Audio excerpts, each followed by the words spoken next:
आप देख रहे हैं न्यूज नंबर 1 चैनल मालेगांव।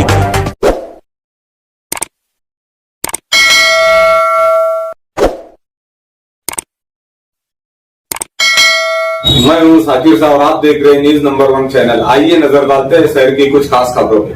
शहर की हर छोटी बड़ी खबर पर न्यूज नंबर 1 की नजर। पार्टी फल फूल रही है। क्यों आज मुल्क का मुसलमान इस पार्टी को अपना सियासी निजात दहिंदा समझ रहा है, इस बात को बताने के लिए मैं आपको 65 से 70 साल पीछे ले जाना चाहता हूं। हिंदुस्तान कमोबेश 74-75 साल हो चुका है आजाद हो गए। आप में यहाँ पर बैठे हुए सभी लोग को मालूम है कि 75 से 76 साल पहले ये हिंदुस्तान ये अंग्रेजों का गुलाम था। यहाँ पर अंग्रेज राज करते थे, जो हजारों की तादाद में थे और लाखों हिंदुस्तानियों पर राज करते थे। इस मुल्क में बसने वाले हर हिंदुस्तानी, चाहे वो मुसलमान हो, हिंदू हो, जैन हो, बौद्ध हो, सिख हो, ईसाई हो, सब ने मिलकर आजादी की लड़ाई लड़ी और सन 1947 में 15 अगस्त को इस मुल्क को आजाद कराया। ये मुल्क अंग्रेजों के चुंगल से 1947 में आजाद हुआ। यहाँ पर हिंदुस्तानियों की हुकूमत आई। वो हिंदुस्तानी जो इस मुल्क का था, इस मिट्टी का था, वो इस मुल्क का सदर जमहूरिया भी बना और इस मुल्क का वजीर आजम भी बना और यहाँ के रहने वालों के लिए कवानीन बनाने के लिए पार्लियामेंट का अमल भी वजूद में आया। पार्लियामेंट का कयाम भी हुआ और पार्लियामेंट में जो कवानीन, जिन कानून के मुताबिक ये मुल्क चलना चाहिए, 1950 में बाबा साहेब अम्बेडकर की सदारत में बनने वाली कमेटी में इस मुल्क का कानून बना, जिसे आज हम हिंदुस्तान का कानून, दस्तूर, आइन, कॉन्स्टिट्यूशन, संविधान कहते हैं। और उसी आइन, कॉन्स्टिट्यूशन और संविधान के मुताबिक ये मुल्क चलता है। आज अगर हमें कोई हक हासिल करना होता है तो हम इसी दस्तूर, इसी कानून के मुताबिक हक हासिल करते हैं। हमें कोई हक मिलता है इसी कानून के जरिए मिलता है, जो हिंदुस्तान का संविधान और कानून है। और इसी कानून में 1950 में इस बात की आजादी दी कि इस मुल्क में चाहे किसी भी मजहब से ताल्लुक रखने वाला हो, चाहे किसी भी जात और बिरादरी से ताल्लुक रखने वाला हो, चाहे वो छोटा हो चाहे वो बड़ा हो, चाहे उसके बिरादरी की जात की आबादी ज्यादा हो, चाहे उसके बिरादरी या जात की आबादी कम हो, लेकिन इस मुल्क का वो कानून जो 1950 में बना, उसके मुताबिक हर कोई यहाँ पर एक जैसा है, यकसा है। कोई छोटा नहीं, कोई बड़ा नहीं। अगर हिंदू है तो वो अपने मजहबी रसूमात के मुताबिक अपनी जिंदगी गुजार सकता है। अगर जैन है तो जैन अपने मजहबी रसूमात के मुताबिक अपनी जिंदगी गुजार सकते हैं। और मुसलमान जो कि हम हैं, हमें भी ये आजादी इस मुल्क के कानून के मुताबिक मिली कि हम यहाँ पर अपने मजहबी रसूमात के मुताबिक जो कुरान और हदीस ने हमें बताया है, जो शरीयत ने हमें बताया है, जो अल्लाह के पैगंबर 1400 साल पहले अल्लाह के नबी की, अल्लाह के जिन्होंने हमें हिदायत का जरिया बनाकर अल्लाह ने जिन्हें दुनिया में भेजा और जिन्हें मुकम्मल शरीयत दी, उनकी शरीयत की पासदारी भी इस मुल्क के कवानीन को मानते हुए हम लोग कर सके। इस बात का इरादा आज से 75 साल पहले 1950 में पार्लियामेंट में हो गए। 1950 के बाद कुछ रियासतें, जैसा कि मैं आपको बताना चाहता हूं कि ये पार्टी क्यों वजूद में आई। 1950 के बाद कुछ रियासतें हिंदुस्तान में शामिल नहीं हुई। उस वक्त के जो लॉर्ड थे, उन्होंने एक कायदा पास किया कि जो रियासतों को हिंदुस्तान में रहना है वो रहे, जिनको आजाद रहना है वो आजाद रहे। उस वक्त जो दो रियासतें थी, एक कश्मीर जिसे आज हम जम्मू और कश्मीर कहते हैं, और एक रियासत दक्कन जिसे जिसका दारुल हुकूमत हैदराबाद में था, और उस रियासत की जो रियासत दक्कन थी, जो निजाम के जेर असर चलती थी, आसिफ जाही दुआम जिसके उस वक्त बादशाह थे या निजाम थे, और उनकी हुकूमत हमारे नाम गांव का जो एक हम आते हैं, घाट उतरते हैं ना, जो घाट के पास वहाँ आखिरी चौकी थी, यानी यहाँ तक के निजाम की हुकूमत थी। और 1947 में जब अंग्रेजों ने हिंदुस्तान को आजाद किया तो जो है निजाम जो दक्कन था वो रियासत हैदराबाद के नाम से अलग था, और यहाँ पर हिंदुस्तान का जो 1950 में बना हुआ कानून था वो लागू नहीं था। वो हुकूमत अपने आप में अलग हुकूमत थी। कश्मीर के राजा हरि सिंह, उनकी अपनी हुकूमत अलग थी। हिंदुस्तान के पहले वजीर दफा और होम मिनिस्टर सरदार वल्लभ भाई पटेल, इन्होंने पार्लियामेंट में एक बात रखी कि हम अखंड भारत की बात करते हैं, एक भारत की बात करते हैं। वो भारत जो मुगलों के दौर में था, वो भारत जो हिंदुस्तान की प्राचीन संस्कृति बताती है, हम उस भारत की बात करते हैं। इसलिए ना कश्मीर अलग रह सकता है, ना हैदराबाद अलग रह सकता है। बहुत सारी बातें हुई निजाम दक्कन से, बहुत सारी बातें हुई कि आप हिंदुस्तान में शामिल हो जाए।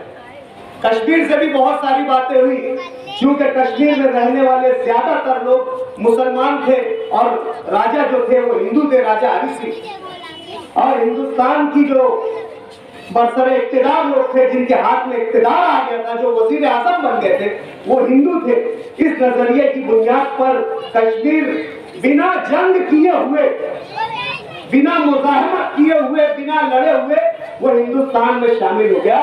सिर्फ एक रियासत जो बची, वो रियासत दक्कन जो थी, जो आसिफ जाही दुआम के जेर असर थी, उन्होंने हिंदुस्तान की फौज से कहा कि हम हमारी आजादी नहीं खो सकते, क्योंकि आजादी उनका अपना मसला था, उनका अपना हक था। वो लड़ाई उस वक्त की ये थी कि वो अपनी अलग रियासत कायम रखना चाहते थे।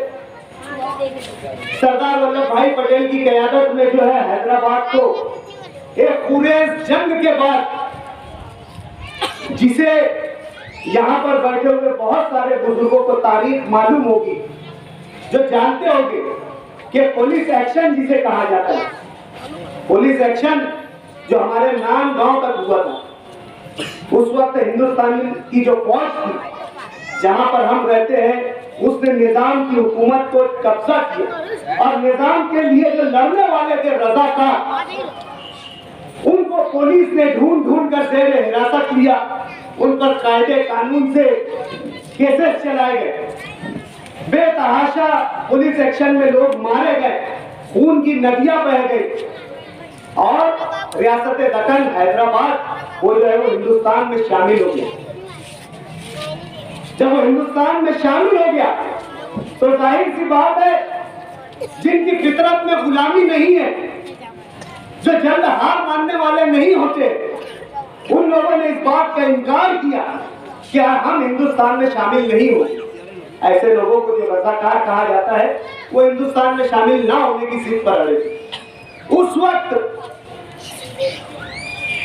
वक्त आज के जो हमारे कायद हैं, बैरिस्टर असदुद्दीन अवैसी, जो आज हमारे कौमी सदर है, उनके दादा अब्दुल वहीद अवैसी साहब ने, हाफिज अब्दुल वहीद अवैसी साहब ने रियासत दक्कन हैदराबाद के मुसलमानों को समझाना शुरू किया कि देखो, अब आपकी रियासत जो है वो हिंदुस्तान में जम हो चुकी है। हिंदुस्तान एक सेक्युलर मुल्क हो गया है, हिंदुस्तान कायदे और कानून से चलने वाला मुल्क हो गया है, हिंदुस्तान की अपनी एक फौज हो गई है, हिंदुस्तान के अपने अलग सब वजारात हो गए हैं। हमें हिंदुस्तान के कानून को मान लेना चाहिए।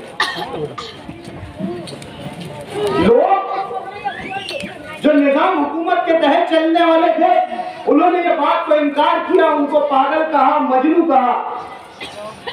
जब ये तकारीर करने जाते थे तो वहीदुद्दीन अवैसी साहब तकरीर करते थे और सालार मिल्लत का हमारे असदुद्दीन अवैसी साहब के वालिद वो अकेले बैठते थे।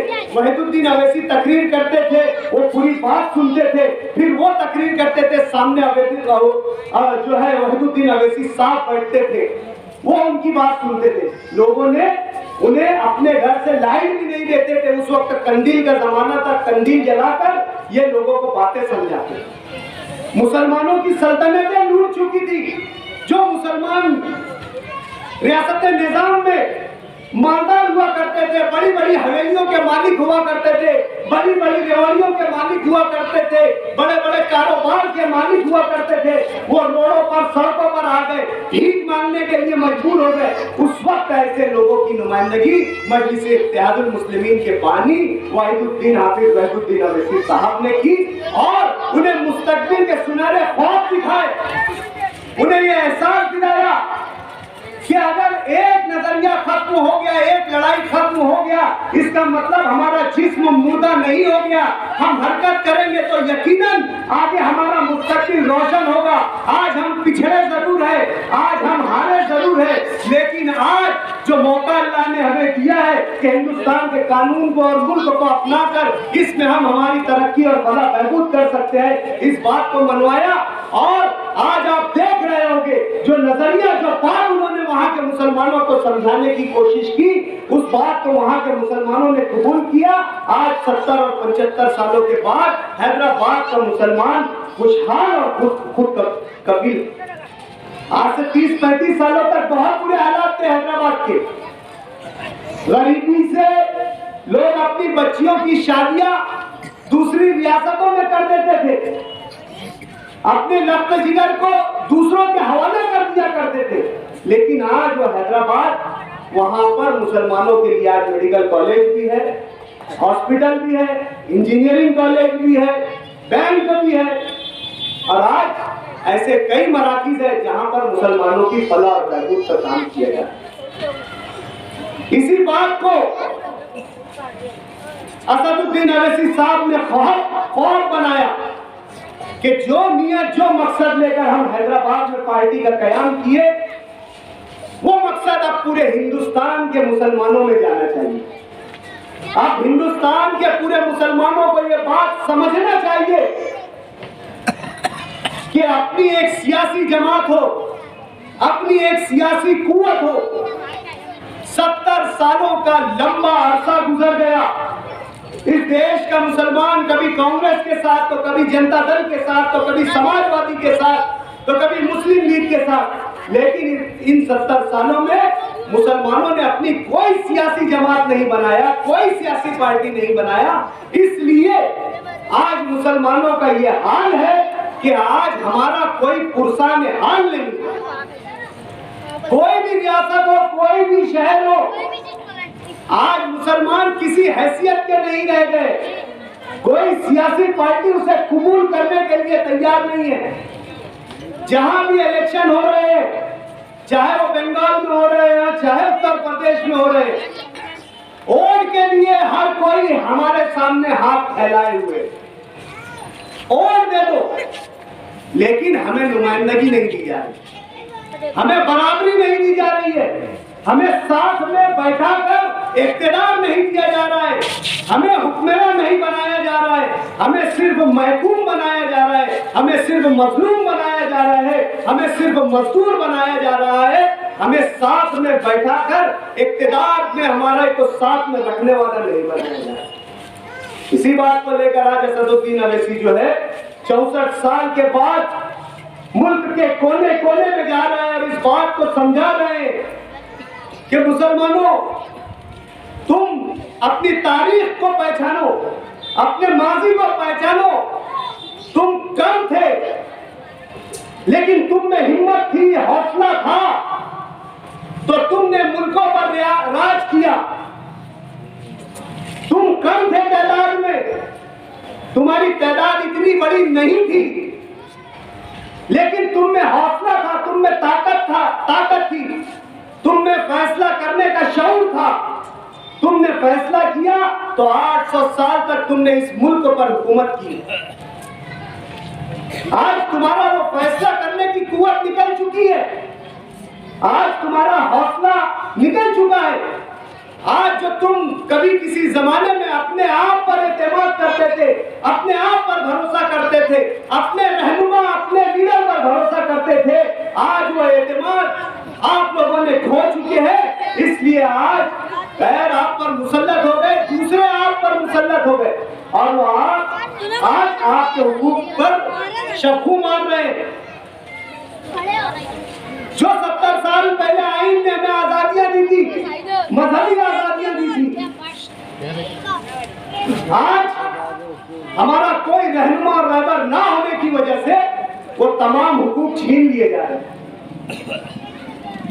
1950 में मुस्लिम पर्सनल लॉ, एक इंडियन पेनल कोड में एक सेपरेट लॉ बना था, एक प्राइवेट लॉ बना था, एक अलग से लॉ बना था कि मुस्लिम पर्सनल लॉ के मुताबिक मुसलमान अपनी जायदादों का, अपने हिस्से का हिस्सा कर सकते, अपनी जायदादों का तर्का कर सकते। और मुसलमान जो शरई तौर से लाजिम बातें हैं जैसे तलाक हो गया और दीगर बातें हो गई, वो अपनी शरीयत के मुताबिक दे सकते हैं। वो हिंदुस्तान के जो है मैरिज एक्ट में नहीं आ सकते, हिंदुस्तान के प्रॉपर्टी एक्ट में नहीं आ सकते, वो सेपरेट रहेंगे। लेकिन आज वो तमाम हुकूक हमसे छीन लिए गए।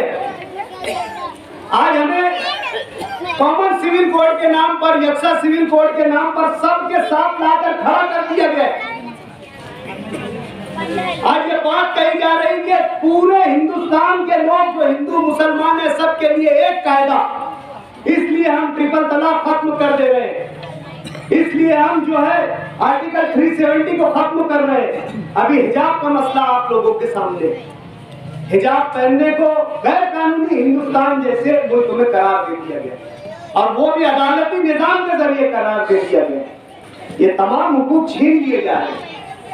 इस वीडियो को लाइक करें, हमारे चैनल को सब्सक्राइब कर बेल आइकन जरूर प्रेस करें